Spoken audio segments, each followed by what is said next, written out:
কলকাতা সহ দক্ষিণের সব জেলায় ভারী বৃষ্টি, উপকূলের জেলাগুলোয় ঝোড়ো হাওয়া, কাল থেকে কমতে পারে বৃষ্টি। উত্তরবঙ্গেও বিক্ষিপ্ত বৃষ্টি। আরো একবার আপনাদের জানিয়ে রাখি, গভীর নিম্নচাপের জেরে আজও দক্ষিণবঙ্গে বৃষ্টি। কথা বলবো বিশ্বজিৎ, প্রতিনিধি রয়েছেন আমাদের সঙ্গে টেলিফোনে। বিশ্বজিৎ, একদমই অতি গভীর নিম্নচাপ এখনো গাঙ্গেয় পশ্চিমবঙ্গে রয়েছে। কলকাতা থেকে পশ্চিমের জেলাগুলির দিকে এখন যাচ্ছে এই নিম্নচাপের অভিমুখ ঝাড়খণ্ডের দিকে, এবং আজ বিকেলের পর ঝাড়খণ্ডের দিকে যাবে এবং শক্তি কিছুটা কম হবে রাতের দিকে। তবে এই যে গভীর নিম্নচাপ, অতি গভীর নিম্নচাপ এখনো রয়েছে, সেই অতি গভীর নিম্নচাপের জেরে মৎস্যজীবীদের যেমন সমুদ্রে যেতে নিষেধ করা হয়েছে, তেমনি আজ সকাল দুপুরের পর্যন্ত একটা হালকা ঝোড়ো বাতাস থাকবে উপকূল ও সংলগ্ন জেলাগুলি। ভারী বৃষ্টি পশ্চিমের দিকের 4-5 জেলায় হবে, তবে অন্যান্য জেলাতেও আজ মেঘলা আকাশ এবং হালকা মাঝারি বৃষ্টি, কয়েক পশলা হালকা মাঝারি বৃষ্টি কলকাতা সহ দক্ষিণবঙ্গের প্রায় সব জেলাতে হবে।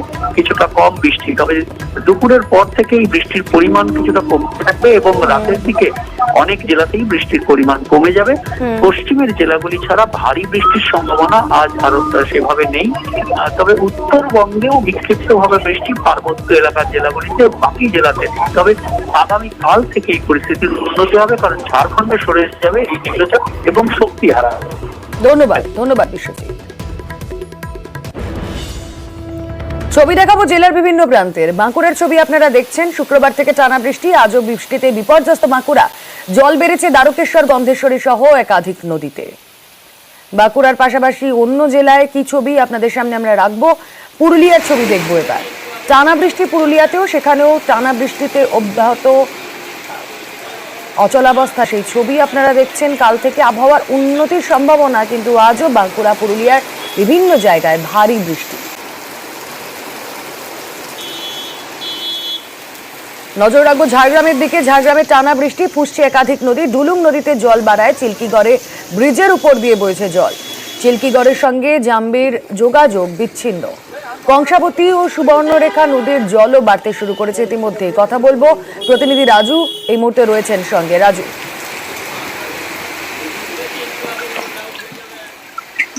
দেখো রুমিলা, প্রথমে বলি, গতকাল থেকে যেভাবে টানা বৃষ্টি হচ্ছে এবং তার ফলে যেভাবে বিভিন্ন নদীগুলোতে জল বাড়তে শুরু করেছিল, আজ সকাল থেকেই বিভিন্ন নদী ফুলে ফেঁপে উঠেছে। একদিকে যেমন ডুলুং নদীর জল বাড়ায় জামমনির সাথে চিল্কিগড়ে যোগাযোগ বিচ্ছিন্ন হয়েছে, ঠিক তেমনই আবার ঝাড়গ্রামের পুকুরিয়া চাঁদাবিলা এলাকায় যে খাল রয়েছে, সেই খালের জল বাড়ায় 12টি গ্রামের সাথে শহরের যোগাযোগ বিচ্ছিন্ন হয়েছে। এর পাশাপাশি সুবর্ণরেখা নদীর জল ইতিমধ্যে বাড়তে শুরু করেছে, কারণ ঝাড়খণ্ডে যেভাবে লাগাতার বৃষ্টি হচ্ছে তাতে হয়তো জল আরো বাড়বে। ইতিমধ্যে কাঁসাইয়ের যে সমস্ত কাঁসাই নদীগুলি রয়েছে সেখানেও জল বেড়েছে। আর সকাল থেকে অনবরত এই বৃষ্টির কারণে নাজেহাল হয়ে পড়েছেন জেলার মানুষজন, কারণ রাস্তাঘাট একদম ফাঁকা। মানুষজন দরকার না হলে বাড়ি থেকে বেরোচ্ছেন না, এবং যে কোনো দরকারি পরিষেবার জন্যই তাদেরকে বাড়ি থেকে বেরোতে হচ্ছে। ইতিমধ্যে জেলার একাধিক জায়গায় যেমন জল জমছে বিভিন্ন ডোবাতে, এবং বিভিন্ন জায়গায় রাস্তার উপর জল জমে যাচ্ছে। এর পাশাপাশি যদি দেখা হয় ভীমপুরের যে নদী রয়েছে, যে নদী তারাফেনী নদী, সেই নদীর জল বাড়াতে হারদা এলাকায় নদী পারাপার বিচ্ছিন্ন হয়েছে, কারণ নদীর উপর দিয়ে যে কাজ হয়েছিল তার উপর দিয়েও জল বইছে। একাধিক জায়গায় জল বাড়ায় সমস্যায় পড়ছেন জেলার মানুষজন। ধন্যবাদ রাজু। টানা বৃষ্টিতে বাড়ছে বিভিন্ন নদীর জল। জল বেড়েছে বীরভূমের ময়ূরাক্ষীরও, সেই ছবি আপনাদের দেখাচ্ছি। জলের তোড়ে সাঁইথিয়ায় অস্থায়ী সেতু ভেঙে যায়। জলস্তর বাড়ছে একাধিক নদীতে। তিলপাড়া ব্যারেজ থেকে ইতিমধ্যে জল ছাড়াও শুরু হয়েছে। কথা বলবো আমাদের সঙ্গে প্রতিনিধি সুপ্রতিম রয়েছেন। সুপ্রতিম, কি অবস্থা? আমরা ছবি দেখতে পাচ্ছি, তো প্লাবনের আশঙ্কা, জলমগ্ন পরিস্থিতি। একদমই, দেখো গত পরশুদিন থেকে রাত থেকে যে বৃষ্টি শুরু হয়েছে, সেই বৃষ্টি কিন্তু অবিরাম চলছে বীরভূমে, এবং তারপরে বীরভূমের যে সমস্ত নদীগুলো রয়েছে সেগুলো কিন্তু জলস্তর বাড়তে শুরু করেছে। পাশাপাশি ময়ূরাক্ষী নদীতেও জলস্তর বেড়েছে, এবং জল বেড়ে যাওয়ার কিন্তু সাঁইথিয়ার যে দুটি অস্থায়ী সেতু রয়েছে, এবং সেই অস্থায়ী সেতু কিন্তু ইতিমধ্যেই ভেঙে গিয়েছে, এবং এগুলোকে অস্থায়ী ফেরিঘাট বলে সাধারণত সাঁইথিয়ার মানুষ চেনে।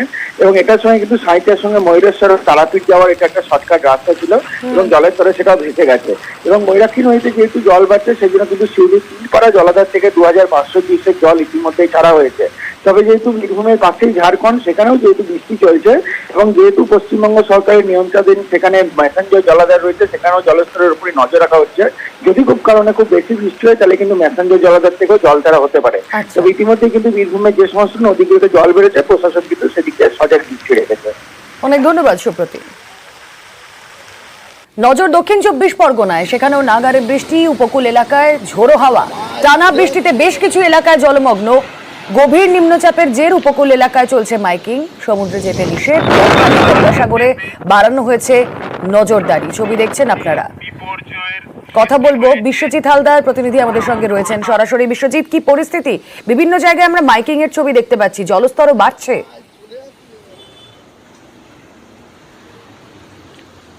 হ্যাঁ, এই মুহূর্তে কিন্তু প্রশাসনিক তৎপরতা চোখে পড়ছে। যেটা দেখা যাচ্ছে, গঙ্গাসাগর এবং সাগর কোস্টাল থানা থেকে শুরু করে ফ্রেজারগঞ্জ কোস্টাল থানার তরফ থেকে কিন্তু মাইকিং করা হচ্ছে। পরিষ্কার করে বলা হচ্ছে যে পরিস্থিতি তৈরি হয়েছে, যেভাবে বৃষ্টি হচ্ছে, তাতে করে যাদের কাঁচা বাড়ি রয়েছে তারা অতি সত্বর কিন্তু পাকা বাড়িতে স্থানান্তরিত হয়ে যায়। এবং তার পাশাপাশি সমুদ্রে যারা মৎস্যজীবী তাদের তরফ থেকেও কিন্তু তাদেরকেও কিন্তু সচেতনতা করা হয়েছে এবং তারা যাতে এই মুহূর্তে সমুদ্র যে উত্তাল রয়েছে তাতে করে সমুদ্রে তারা না যান সেই দিকে কিন্তু নজর রাখা হচ্ছে, নজরদারি চালানো হচ্ছে ঘাটগুলিতে। এবং তার পাশাপাশি গতকাল সকাল থেকে এক নাগারে কিন্তু ঝোড়ো হাওয়া এবং বৃষ্টি কিন্তু অনবরত হয়ে চলেছে এবং তার জেরে কিন্তু যে কাকদ্বীপ, নামখানা, পাথর প্রতিমা, সাগর বিভিন্ন যে নিচু এলাকা রয়েছে সেগুলো কিন্তু জলমগ্ন হয়ে পড়েছে। তবে আরো বৃষ্টি হলে পরে কিন্তু এই পরিস্থিতির কিন্তু একদম আরো ভয়াবহ পরিস্থিতি মানে তৈরি হবে। এবং তার পাশাপাশি প্রশাসনের তরফ থেকে কিন্তু সমস্ত ব্যবস্থা সেরে রাখা হচ্ছে। প্রশাসন কিন্তু নজরদারি চালানো হচ্ছে, যে কাঁচা মাটির বাঁধগুলি রয়েছে থেকে শুরু করে যে অঞ্চলগুলি নিচু এলাকা রয়েছে সেগুলোতে কিন্তু নজরদারি চালানো হচ্ছে এবং পুরো পরিস্থিতির দিকে নজর রাখা হয়েছে কাকদ্বীপ মহকুমা শাসকের দপ্তর থেকে। জুনেলা, ধন্যবাদ বিশ্বজিৎ।